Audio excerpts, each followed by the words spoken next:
A radar altimeter, also called as a radio altimeter, measures altitude above the terrain presently beneath an aircraft or spacecraft by timing how long it takes a beam of radio waves to travel to the ground.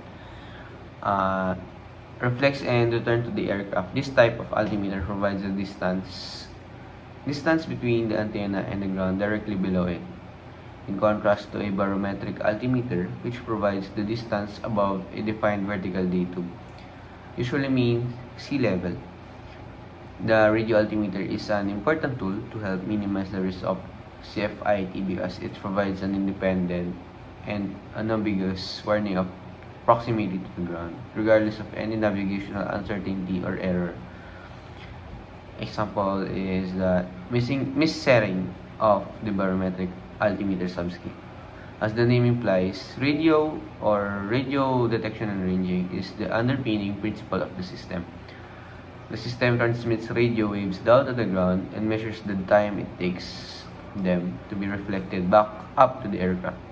The altitude above the ground is calculated from the radio waves, travel time, and the speed of light.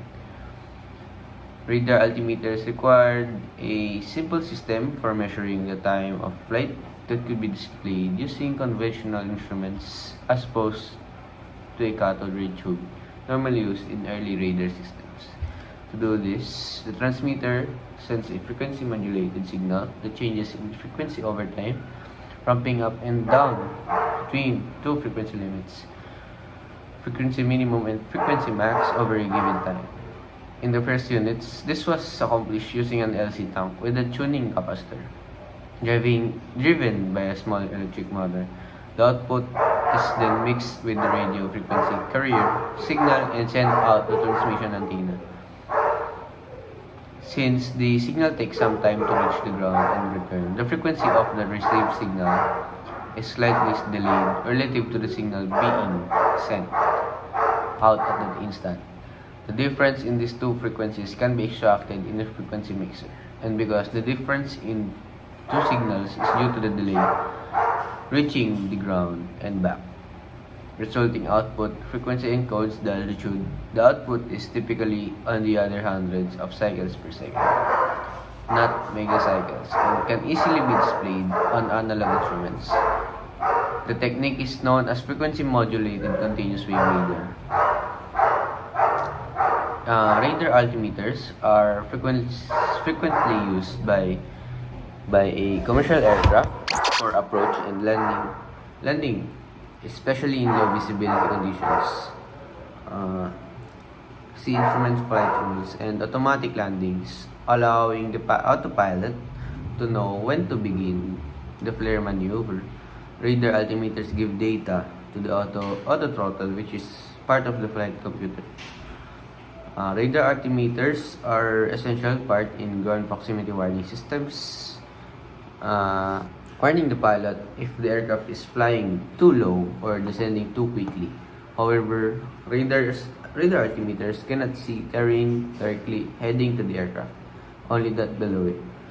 Such functionality requires either knowledge of position and the terrain at that position or forward-looking terrain radar.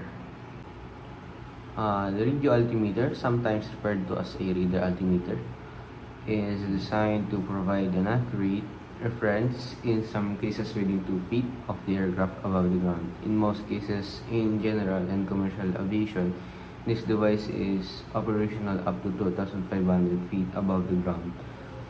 The International Telecommunication Union defines radio altimeters as radio navigation equipment on board an aircraft or spacecraft used to determine the height of the aircraft or the spacecraft above the Earth's surface or another surface, and radio navigation equipment shall be classified